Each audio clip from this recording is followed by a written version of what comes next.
The Protyre Motorsport Ginetta GT5 Challenge is in action this weekend from the fabulous Donington Park Grand Prix circuit. Their first visit to Donington Park this year, and it's great to have them back on the British GT package. This weekend we've seen some excellent racing already this season, and the championship fight is hotting up very, very nicely. It quite literally could not be closer after yesterday's first of 3 races this weekend. The top 2 drivers in the championship are tied on points. And the third place car is only 11 points further back and catching them as well. It's going to be a really fascinating run-in to the final few rounds of the season. Andy McEwen up here in the commentary box as the cars head out onto the warm-up lap, and the grid for this one set by the second fastest lap times from qualifying yesterday.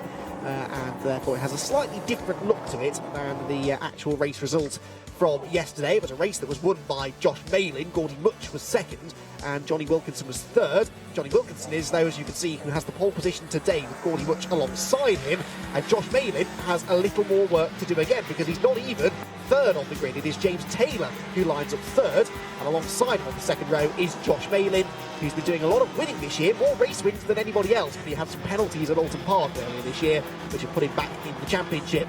Magnus Krickleby and Rory McKean rake up the third row of the grid, and then on row number 4 are Ashley Marshall and Dan Budd, who was in the wars a bit yesterday but survived in the end. Rounding out the top 10 then we have Jesse Chamberlain and Charlie Budd, brother to Dan, who lines up just ahead of him. And then outside the top 10, John Bennett and Connor Garlick, who was not particularly happy with the way that his race went yesterday. Connor Garlick, number 77, I don't know if he's made it out there actually. His car sustained quite a bit of damage in some incidents in yesterday's race. Blake Angliss is next, then it's Ian Duggan, who's the leading AM contender on the grid, and then some more AM contenders not far behind him actually. Richard Tetlow and Bal Sidhu are on the 8th row together, both of them running in the AM category. The back row of the grid has Phil McGarty and Karim Sekat making out the end of the 18 car grid. So championship standings then coming into this one. As I said, it's a tie at the front between James Taylor, who starts third on the grid, and Ollie Wilkinson, who lines up on pole position. Those two are tied on 221 points. Josh Malin is third on 210 points, so he's 11 points off the championship lead. Gordy Much on 184.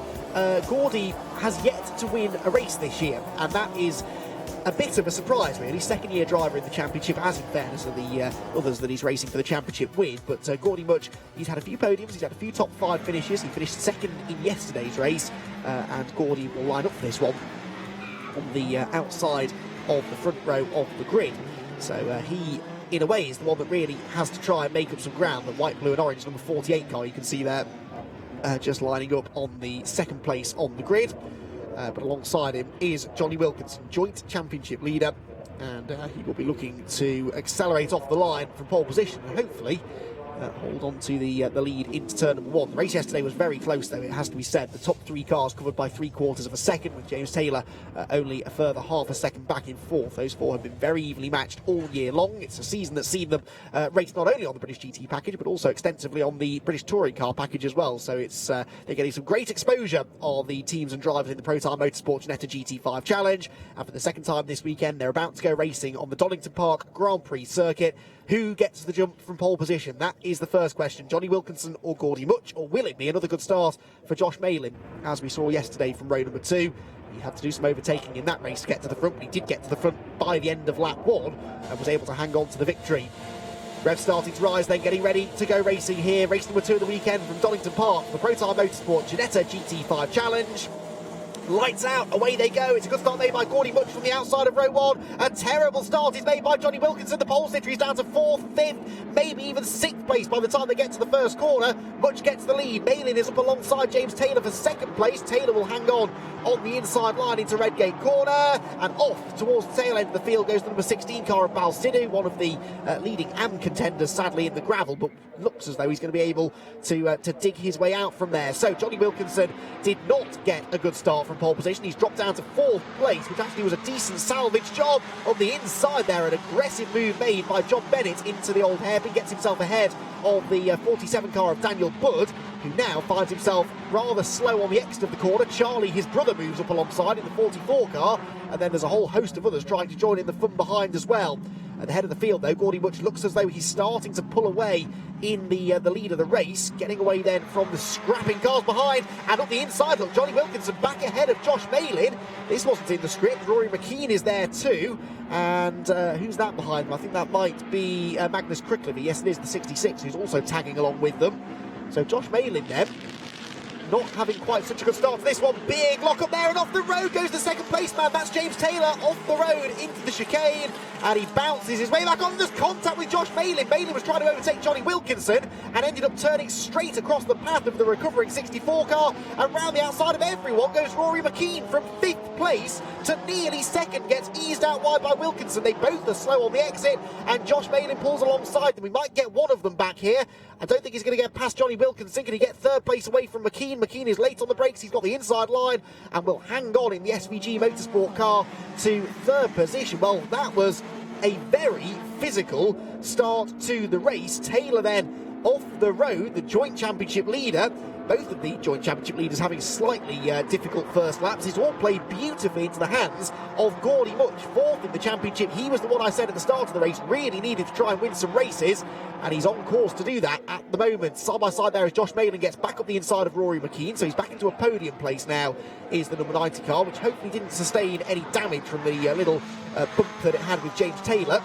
Taylor, you can see, has recovered to 5th, back ahead of Magnus Krickleby. This is what happens. So Taylor, the 64 car, locks a brake, then he gets on the curb and just heads straight on into the gravel trap, sheds a bit of bodywork from the rear of the car as well, and then Josh Malin tries to overtake Wilkinson and clatters into the side of the already slow and wounded number 64 car of James Taylor. So that was all a bit unfortunate. No malice at all in any of that contact, just lots of cars going for the same bit of road, really.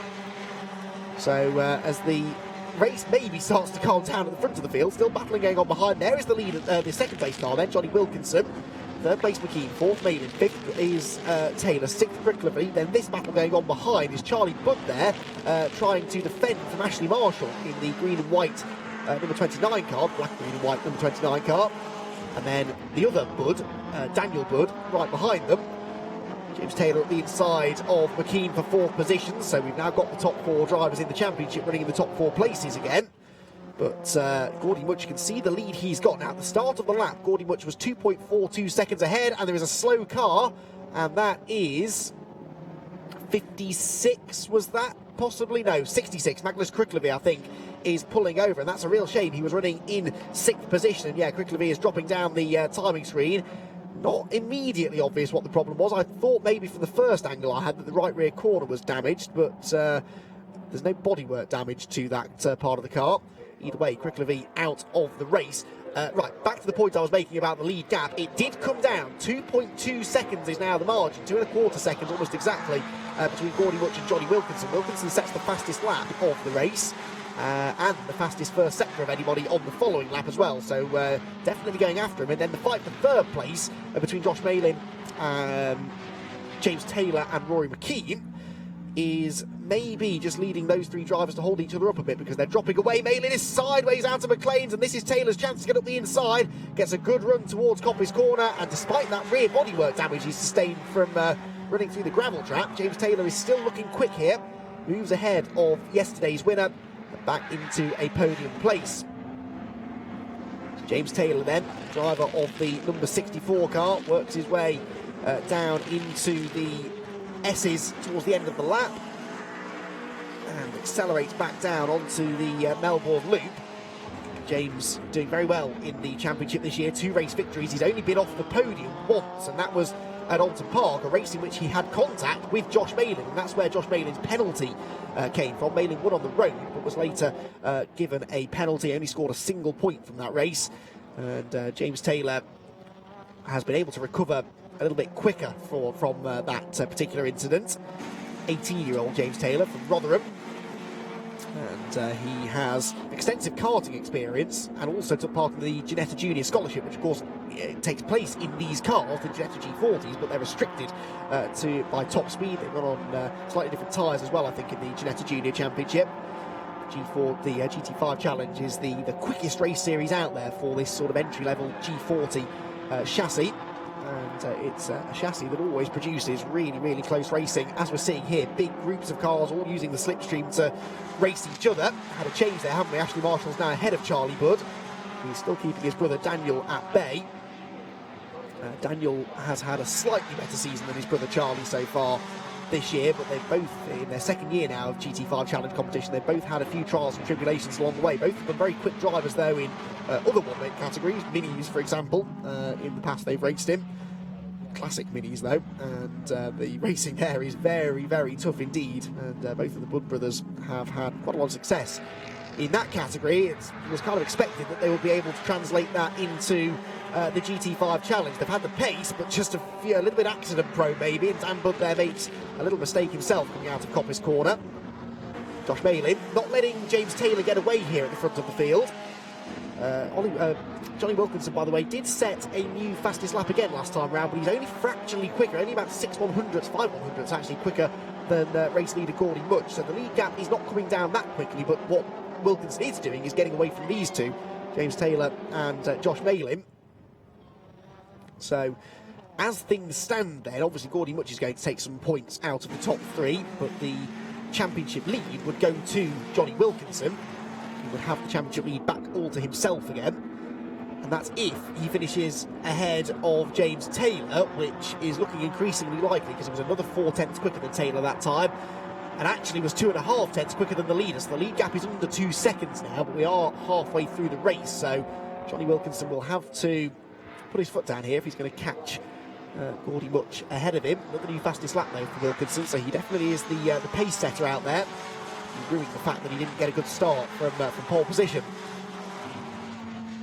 Third place battle then heads through Starkey. Josh Malin applying the pressure here to James Taylor for third position. This is a really important pass if he can make it, but these two, as I've said, have had their run-ins already in 2020. Malin will be a bit frustrated to have given that place away up at this part of the circuit a few laps ago when he had that moment at McLean's corner, and now he wants to try and get it back. Takes a good line through Coppice, gets in that slipstream and tries maybe to attack on the run into the Fogarty S's, the end of the exhibition straight, past the exhibition centre, from which it takes its name. She's just had a shot on the driver's left there, going down into the chicane. Taylor hurls the car over the curbs. They do ride the curbs reasonably well, these Ginetta G40s, but you've got to be a little bit careful. You can still break suspension parts and unsettle the car a bit too much if you keep doing it. They're both neat and tidy through the chicane, a bit wide through the hairpin there. Now that lead gap does not look like it's 1.9 seconds anymore. I reckon Johnny Wilkinson's had a much better lap this time than Gordy Much, who's Gordy's transponder is not working, which is not particularly helpful, so we're not getting any sector times from Gordy, but we are getting the end lap time. So he does a 44.6, sorry, it's a 44.1 for Wilkinson, so the gap came down by over half a second, and it is another fastest lap for the second place man. This relentless charge that he's making, Johnny Wilkinson might just be able to deny Gordy Much his first victory of the year. Replay here of a spin, oh dear, and that is Charlie Budd, who has had a rotation going into the Melbourne hairpin. Couldn't quite see from there whether he jumped or whether he was pushed, but the end result is the same either way. He's off the road and has fallen down to 15th place as a result, behind a lot of the AM contenders. The AM class, by the way, still being led by the AM class pole sitter Ian Duggan, who was the AM winner yesterday. He's the championship leader in the AM category as well, having taken 6 race victories in class this year. Josh Malin looking for third place again here, pulls to the outside of James Taylor into Coppice, looks to try and again take that wide line in, tight line out approach. They're holding each other up again though, look, because Rory McKean is getting ever closer to them, and that's the last thing Josh Malin needs, because right now he can attack without having to worry too much about watching his mirrors. But if McKean gets any closer, that will be a distraction for the fourth place man. A distraction that Malin could well do without. Josh in the number 90 car then heads out of the chicane. Not quite close enough to have a go, or is he? Has a late lunge to the inside, but that was just a different line I think that he was taking, as James Taylor took a wider line in, and that invitingly left the door open for Josh on the inside, but he couldn't quite get through. Josh Malin's been doing a lot of sim racing over the lockdown period, and pretty successfully so as well, winning a couple of competitions, and really was one of the title favourites coming into this year, and indeed is living up to that billing. But as I said, that penalty he had at Alton Park, really the only blot in his copybook, but it did kind of ruin his weekend, because he then had to start from the back for the next race and didn't score very many points in the third race. So although he's had more wins than anybody else in the GT5 challenge, the consistency maybe has not quite been there. Dropping away a bit now maybe from James Taylor as well, and into the clutches of McKean in the 25 car. So Malin just needs to try and regroup here and latch back onto the number 64 car behind him. The lead gap, by the way, came down by another 10th that time, so Gordy Much responding a bit to Johnny Wilkinson, who did not set the fastest lap, actually, for the first time in a while. So 1:44.368 was his lap time, a couple of tenths off his previous best. The gap is down now underneath 1.4 seconds. There you can catch a glimpse of the top two. Wilkinson weaving around, trying to catch the slipstream from the car in front of him. And then Taylor, Malin and McKean, third, fourth and fifth. Turning through the chicane, Malin has quite quickly been able to get back with Taylor, hasn't he? So that definitely tells me that Malin is a bit quicker, but just can't quite break through the defences. Goes to the outside into the Melbourne hairpin. He's running out of time here as well. Only time for 2 more laps after this. Again, carries good speed off the corner, but it's quite easy to defend into the Melbourne hairpin and into Goddard's as well, the left-hand hairpin, because even if you run wide on the exit, you still have the inside for the next corner. As these two run side by side, Daniel Wood, by the way, is being given a 5-second penalty, not being told why, but some sort of driving standards issue, we presume. So another day to forget so far for the Budd family, as Josh Malin continues to try and break through here into third position. Look further back here to some of the other battles coming through. Daniel Wood is in this group, actually. He's the 47 car, still behind Ashley Marshall, still ahead of Jesse Chamberlain. And it's the 47 car that's been given that 5-second penalty for reasons unknown. And then it's Ian Duggan who leads in the AM category. There he is, the number 8 car, running in 10th place overall as well. It's a good effort. The next car actually behind is Blake Anglis, who is not an AM contender. So the gap that Duggan has over Richard Tetlow, who is second in the AM category, is actually a good 3 seconds or so. But Ian Duggan, as I said, comfortably ahead in the AM Championship this year. In fact, he's probably getting on for 100 points now, clear of Karim Sekat, because Sekat in yesterday's race was not able to beat him, and indeed was a non-finisher. So yeah, that gap will definitely have gone up over 100 points now for the 6-time class winner this year. Daniel Wood may have this penalty, but he's still going to try and race his way forward on track if he can. Gets a good run there on Ashley Marshall going out of Coppice corner. This third place battle is where all of the action is. The lead gap is back up to 1.6 now as well, so I don't think Gordy Much is going to be caught here by Johnny Wilkinson. Josh Malin again takes that trademark tight line into the Melbourne hairpin, which is as much an attacking line as it is a defensive line, actually, because he's also having to cover from Rory McKean behind him, who is very much a part of this battle. Rory McKean so far this year, yes, he's not had a podium yet. He had one top 5 at Alton Park a few weeks ago, the second Alton Park visit of the year, that is. Daniel Wood, it's all changed now, because, I think he's had a go at Ashley Marshall, and they've both been overtaken by Jesse Chamberlain, and now they're 3 abreast across the start-finish line. This surely won't end well through Redgate corner. Chamberlain's front bodywork is a bit loose, so that's hurting his straight line speed, and so Wood goes back ahead. And Ashley Marshall, can he turn across the nose of the 69 car? Not quite, so Chamberlain fights back on the exit of the corner, wheel to wheel. The wing mirror has been folded in on the Chamberlain car. Look, the passenger side wing mirror, so he won't be able to see anything out of that. And, well, he didn't need to, really, in the end, because he just kept his eyes forward, kept his foot planted, and got himself back in front of the 29. Now, this is what happens. So, yeah, well, Wood is already ahead of Marshall, and then he has a bit of contact with Chamberlain into Goddard's. So I think that must have started at the previous corner, and then they almost made contact there with Marshall coming out of the turn 2. And then they just ran 3 wide across the start-finish line. Great stuff. A little bit physical maybe, but entertaining nonetheless. Well, we haven't seen much of this man, but Gordy Much is finally going to get his first victory of 2020. He's had 4 podium visits this year, including the last 3 races, 2 at Knock Hill and the race here yesterday.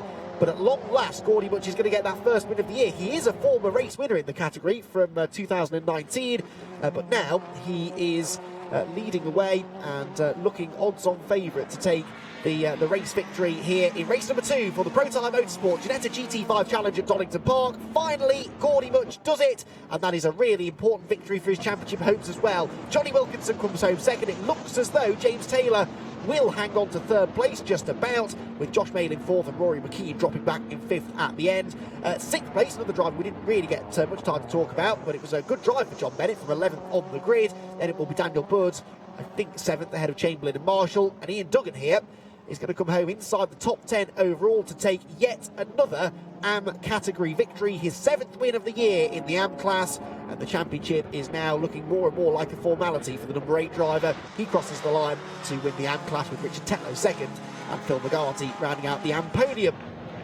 Well, Gordy Much will be absolutely ecstatic with that race victory. It was made a little easier for him because of the others all getting together on the opening lap and holding each other up, but he still then had to put together a faultless drive because Johnny Wilkinson was closing throughout the middle part of the race, and in the final 2 or 3 laps though, Much was able to retaliate and built the gap back out. He won the race by 1.2 seconds in the end, but it was 1.6 going on to the final lap. I imagine he probably backed things off a little bit towards the end of the race. So Gordy Much gets the race victory then. Johnny Wilkinson second, James Taylor third, Josh Malin fourth, then Rory McKean rounding out the top 5 ahead of John Bennett. Ashley Marshall, Daniel Budd is 8th, although on corrected times. No, I think they've applied the penalty already there, so he is 8th ahead of Ian Duggan, who actually gets 9th ahead of Jesse Chamberlain. So what happened there? Why did Chamberlain drop down to 10th place? Have to try and get to the bottom of that if we can.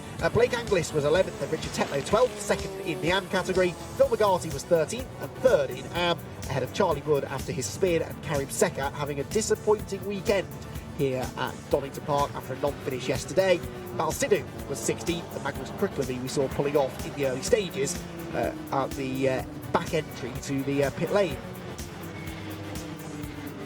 So the third race of the weekend for the Ginetta GT5 Challenge will be a pivotal one because that will decide who takes the championship lead going on to the next round of the championship at Silverstone. And that race will be coming up for you at the end of the day, 5:20, but well worth sticking around for. Let's take a look at some of the highlights though from race number 2. It was a terrible start for Johnny Wilkinson from pole position, and Gordy Much was able to take the lead into Redgate Corner. Josh Malin and James Taylor ran side by side for second place, with Taylor holding on the inside line. Wilkinson was able to hang on in 4th place, just ahead of Rory McKean, whilst into the gravel trap went the number 16 car of Balsidou, but he was able to rejoin. As the field poured its way down the Craner curves, Gordy Much was already starting to try and pull away, whilst behind some banzai moves were being made. John Bennett there diving to the inside of Daniel Budd, who would later face troubles of his own.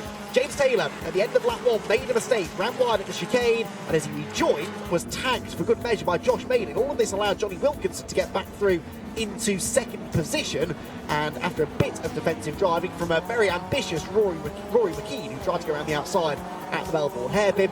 After that though, Johnny Wilkinson was able to set off after the race leader Gordy Much, leaving the other 3 to fight behind him. James Taylor putting up a spirited defence to keep Josh Malin at bay, backing him up all the time into McKean in 5th place. There was a spin for Charlie Budd down at the Melbourne hairpin, whilst Daniel Budd was given a 3-second penalty and then got into some fisticuffs with Jesse Chamberlain and Ashley Marshall.